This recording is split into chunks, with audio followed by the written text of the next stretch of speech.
नमस्कार। दिन भर की बड़ी खबरों में आपका स्वागत है। मैं हूं अंशिता श्रीवास्तव। इस बुलेटिन में आज बात होगी पंजाब को मिले नए सीएम की, योगी सरकार के रिपोर्ट कार्ड पर विपक्ष की प्रतिक्रिया की, जानेंगे राहुल गांधी ने क्यों लिखा इवेंट खत्म, मोदी सरकार के राज में कैसे हुए किसान कर्जदार, बात करेंगे उत्तराखंड में केजरीवाल के नए दाव की और सीजीआई रमण के भारत की न्याय व्यवस्था को लेकर टिप्पणी की, और बुलेटिन के आखिर में बात नागालैंड में हुए सियासी बदलाव की। लेकिन तमाम बड़ी खबरों से पहले एक नजर सुर्खियों पर।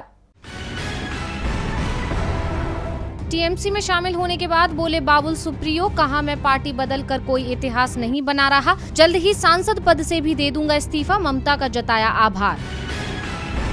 योगी सरकार का नया आदेश, अब यूपी में शादी समारोह में शामिल हो सकेंगे ज्यादा मेहमान, 50 लोगों के ही आने की सीमा हटी, कोरोना की वजह से लगी थी पाबंदियां। पंजाब कांग्रेस की हालत पर बीजेपी का तंज, केंद्रीय मंत्री प्रहलाद जोशी ने कहा सोनिया और राहुल से ज्यादा पॉपुलर हो रहे थे कैप्टन अमरिंदर, इसलिए हटाया गया। आईपीएल 2021 के दूसरे चरण का आज से आगाज, मुंबई इंडियंस और चेन्नई सुपर किंग्स के बीच है मुकाबला, यूएई में खेला जाएगा मैच। सुर्खियों के बाद अब बात आज की सबसे बड़ी खबर की। पंजाब कांग्रेस में अमरिंदर सिंह के बाद कौन, ये सवाल सुबह से ही अचानक सुर्खियों में आ गया, क्योंकि जैसे ही ये खबर सामने आई कि शनिवार शाम 5 बजे पंजाब कांग्रेस विधायक दल की बैठक बुलाई गई, उसके बाद ही तय हो गया कि कैप्टन का इस्तीफा तय है। लेकिन कांग्रेस के लिए जितना मुश्किल कैप्टन को हटाना था, उतना ही मुश्किल नए नेता का चुनाव भी था। तो किसके नाम पर लगाई है कांग्रेस ने मोहर, देखिए ये रिपोर्ट।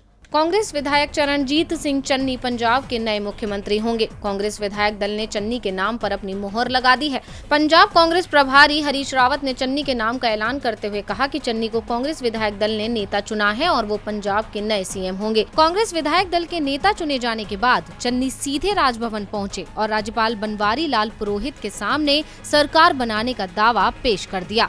ऐसे में ये भी साफ हो गया है कि चन्नी के नेतृत्व में ही कांग्रेस विधानसभा चुनाव लड़ेगी।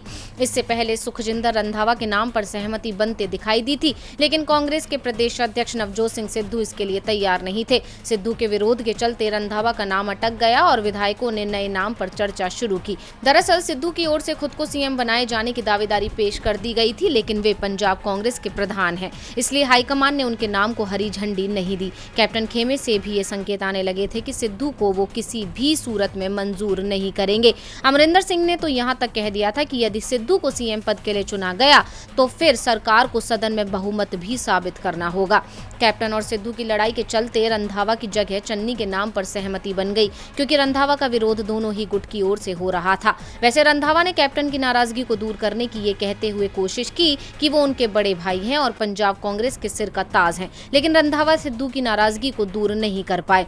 दावा ये भी किया जा रहा है कि अब कैबिनेट में भी बदलाव किया जाएगा। इससे पहले आज दिन भर मुख्यमंत्री के चुनाव को लेकर कांग्रेस में बैठकों का दौर चलता रहा। पहले विधायक दल की बैठक 11 बजे बुला ली गई, लेकिन सीएम के नाम पर सहमति नहीं बन पाई। अंबिका सोनी को प्रस्ताव दिया गया, लेकिन अंबिका सोनी ने ये कहते हुए सीएम बनने से इनकार कर दिया कि पंजाब में कोई सिख ही मुख्यमंत्री बनना चाहिए। लेकिन पार्टी में कई लोगों की राय थी कि पंजाब कांग्रेस प्रधान जाट सिख समुदाय से है, ऐसे में हिंदू समुदाय से सीएम होना चाहिए, जिसका फायदा पार्टी को चुनावों में मिलेगा।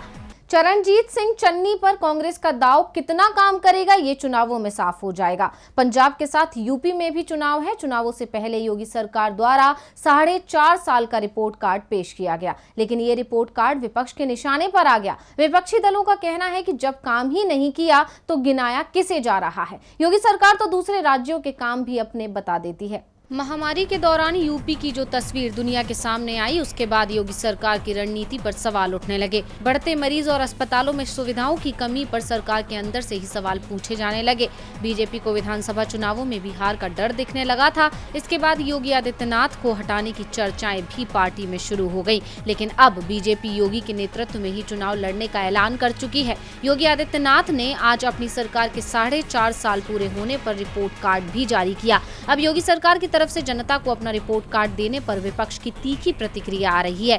विपक्ष ने योगी सरकार के रिपोर्ट कार्ड पर निशाना साधा है। समाजवादी पार्टी अध्यक्ष अखिलेश यादव ने ट्वीट कर कहा, 54 गुजरे 6 महीने बचे इस दम्भी सरकार के, किसान गरीब महिला व युवा पर अत्याचार के, बेरोजगारी महंगाई व ठप कारोबार के, बहकावे फुसलावे वाली जुमलेबाज सरकार के। नहीं चाहिए ऐसी सरकार जिसका सच है ठग का साथ, ठग का विकास, ठग का विश्वास, ठग का प्रयास। इसके अलावा कांग्रेस महासचिव प्रियंका गांधी ने भी ट्वीट कर तंज कसते हुए योगी सरकार को फेल बताया। उत्तर प्रदेश सरकार को चाहिए था कि 4.5 सालों में जनता के सवालों का जवाब दें, लेकिन नहीं, फिर झूठ और सिर्फ झूठ। लाखों खाली पदों पर नौकरियां देने और लटकी भर्तियां कराने पर, किसान को गन्ना, गेहूं, धान, आलू के दाम देने में, बिजली के दाम कम करने में, महंगाई रोकने में उत्तर प्रदेश सरकार फेल रही। इसके अलावा बीएसपी सुप्रीमो मायावती भी योगी सरकार के कामकाज पर तंज कसने से पीछे नहीं हटी और उन्होंने सरकार के वादों को हवाई बताया। यूपी भाजपा सरकार द्वारा बदलाव के 5.5 वर्ष का विज्ञापन व दावे अधिकांश हवाई व जमीनी हकीकत से बहुत दूर हैं।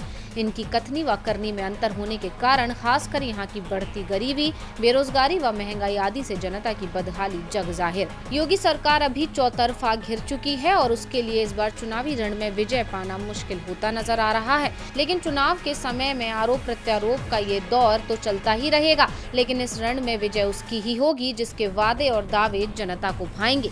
उत्तर प्रदेश विधानसभा चुनाव के नजदीक आते ही योगी सरकार अपनी उपलब्धियां गिना रही है, जिस पर विपक्ष ने उसे घेर लिया है। उपलब्धि तो 2 दिन पहले 17 सितंबर को देश ने भी हासिल की थी, एक दिन में सबसे ज्यादा लोगों को वैक्सीन देने की। लेकिन ये उपलब्धि भी विपक्ष के निशाने पर आ गई है। कांग्रेस नेता राहुल गांधी ने इसे लेकर मोदी सरकार को घेरा है। 17 सितंबर को प्रधानमंत्री नरेंद्र मोदी का 71वां जन्मदिन देश में एक त्योहार की तरह मनाया गया। इस मौके पर बीजेपी ने सेवा और समर्पण अभियान की शुरुआत की। इस दिन बीजेपी कार्यकर्ताओं में एक अलग ही जोश देखने को मिला और वैक्सीनेशन में देश में एक नया रिकॉर्ड बना। लेकिन ये जोश सिर्फ एक दिन का ही था। उसके बाद से फिर वैक्सीनेशन में सुस्ती आती जा रही है। इस दिन लगभग 2.5 करोड़ वैक्सीनेशन लगाई गई, लेकिन उसके बाद ये आंकड़ा 1 करोड़ तक भी नहीं पहुंचा, जिसे लेकर अब फिर बीजेपी और मोदी सरकार पर सवाल खड़े होने लगे हैं, जिससे कांग्रेस सांसद राहुल गांधी भी पीछे नहीं हट रहे हैं। बीजेपी पर राहुल गांधी ने एक बार फिर निशाना साधा है। इवेंट खत्म। राहुल गांधी ने पीएम मोदी के जन्मदिन को एक इवेंट बताया है और इवेंट खत्म होने की बात कही है। इसी के साथ उन्होंने 10 दिनों का वैक्सीनेशन चार्ट भी साझा किया है, जिसमें साफ नजर आ रहा है कि पीएम के जन्मदिन के दिन वैक्सीनेशन में तेजी देखी गई। इस ट्वीट के जरिए राहुल गांधी साफ कह रहे हैं कि मोदी का जन्मदिन एक इवेंट था जो कि जोर शोर से मनाया गया और उनका जन्मदिन खत्म होने के बाद फिर से सुस्ती वापस आ गई है। इस दिन के बाद से उम्मीद जताई जा रही थी कि बाकी दिन भी रफ्तार देखने को मिलेगी, लेकिन ऐसा कुछ भी नहीं हुआ। इससे पहले राहुल गांधी ने कहा था कि इस दिन तो देश में रिकॉर्ड बना है, लेकिन अब बाकी दिनों का इंतजार है। उन्होंने सवाल उठाए थे कि क्या हर दिन ऐसी ही गति देखने को मिलेगी। इसी गति की जरूरत इस देश को है।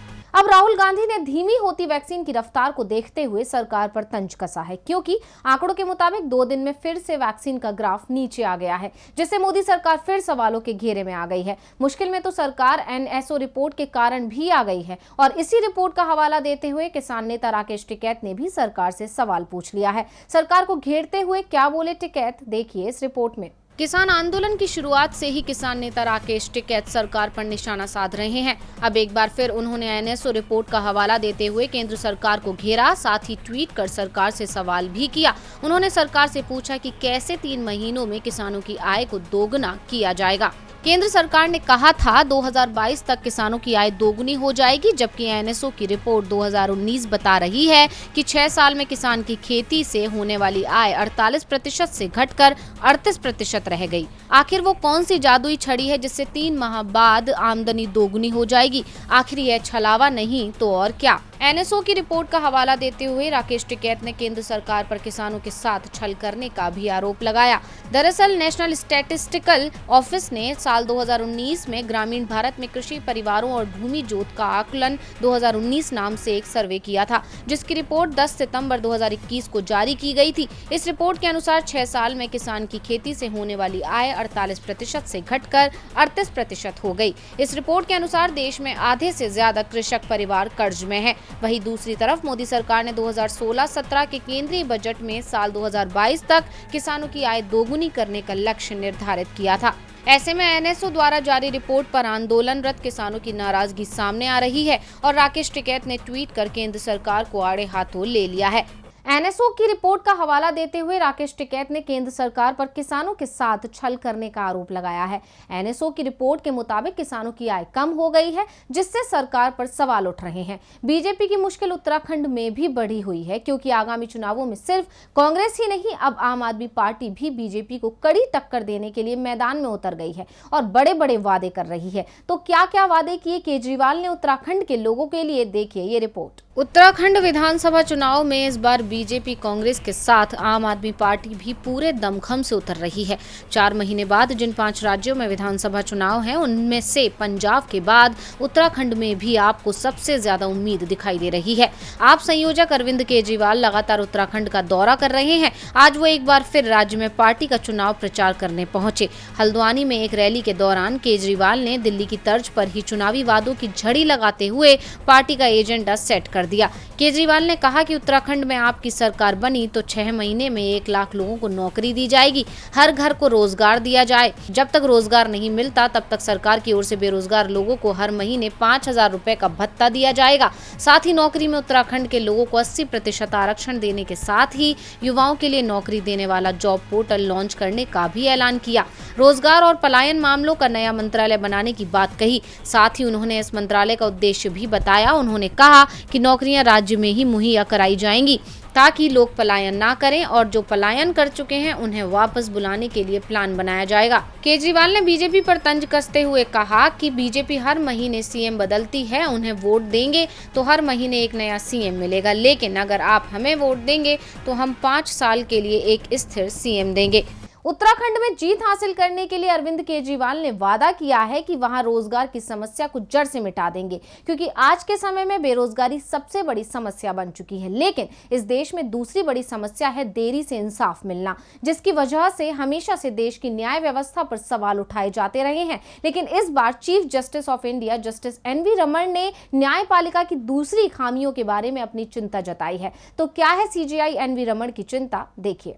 लोकतंत्र के 3 स्तंभों में से एक है न्यायपालिका, लेकिन अक्सर इसे लेकर सवाल उठाए जाते हैं। देश के पूर्व न्यायाधीश भी इसे लेकर कई बार अपनी चिंता जाहिर कर चुके हैं, लेकिन सरकार ने इस ओर कोई ध्यान नहीं दिया है। सरकार की इस बेरुखी के बीच मुख्य न्यायाधीश एनवी रमन ने देश की न्याय व्यवस्था को लेकर चिंता जाहिर की है। सीजेआई रमन ने कहा है कि हमारी न्याय व्यवस्था अंग्रेजों के दौर की है और इसका भारतीयकरण करने की जरूरत है। कर्नाटक स्टेट बार काउंसिल के जस्टिस एम शांतर गौदर को श्रद्धांजलि देने पहुंचे सीजेआई एनवी रमन ने कहा कि देश में आज भी गुलामी के समय की न्याय व्यवस्था चली आ रही है, जो शायद आज के समय में देश के लिए ठीक नहीं है। उन्होंने जोर देते हुए कहा कि भारत की समस्याओं पर अदालतों की वर्तमान कार्यशैली कहीं से भी फिट नहीं बैठती है। कोर्ट के अंदर अंग्रेजी में होने वाली कानूनी कार्यवाही को ग्रामीण समझ नहीं पाता है। यही कारण है कि किसी भी केस में उसके ज्यादा पैसे खर्च होते हैं। उन्होंने कहा कि न्यायपालिका का काम ऐसा होना चाहिए कि आम आदमी को कोर्ट और जज से किसी भी तरह का डर नहीं लगे। सीजेआई ने कहा न्याय व्यवस्था में सबसे महत्वपूर्ण स्थान मुकदमा दायर करने वाले व्यक्ति का होता है।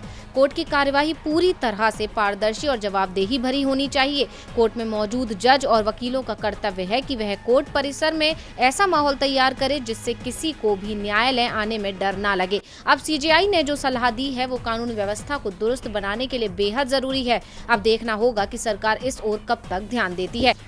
और बुलेटिन के आखिर में बात नागालैंड में सियासी बदलाव की। देश की राजनीति में सरकार और विपक्ष के बीच घमासान आम बात है, लेकिन अब एक राज्य ऐसा बनने वाला है जहां सरकार और विपक्ष में किसी भी मुद्दे पर मतभेद नहीं होगा। हर फैसला सर्वसम्मति से होगा। सदन में विपक्षी दल ही नहीं होगा। जी हाँ, देश में एक राज्य में बनने वाली है सर्वदलीय सरकार। तो किस राज्य में हो रहा है ये बड़ा सियासी बदलाव, जानिए इस रिपोर्ट में। विधानसभा हो या फिर देश की संसद, विपक्ष हर सदन में अपनी बात जोरदार तरीके से तो रखता है, साथ ही सरकार के खिलाफ जमकर हंगामा भी दिखाई देता है। हाल ही में संसद के मानसून सत्र का नजारा तो सभी को याद होगा। 1-2 दिन की कार्रवाई को छोड़ दिया जाए तो मानसून सत्र में सिर्फ हंगामा ही मचा रहा और सदन नहीं चल पाया। ऐसे में नजारे राज्य विधानसभाओं में भी आम है, लेकिन अब पूर्वोत्तर के राज्य नागालैंड की विधानसभा में विपक्ष के हंगामे की तस्वीरें नहीं दिखाई देंगी। सदन के अंदर विपक्ष की बेंच पर कोई सदस्य नहीं होगा। जो भी होंगे सभी सत्ता पक्ष की तरफ होंगे। ऐसे में सदन के अंदर बहस होगी लेकिन हंगामा नहीं,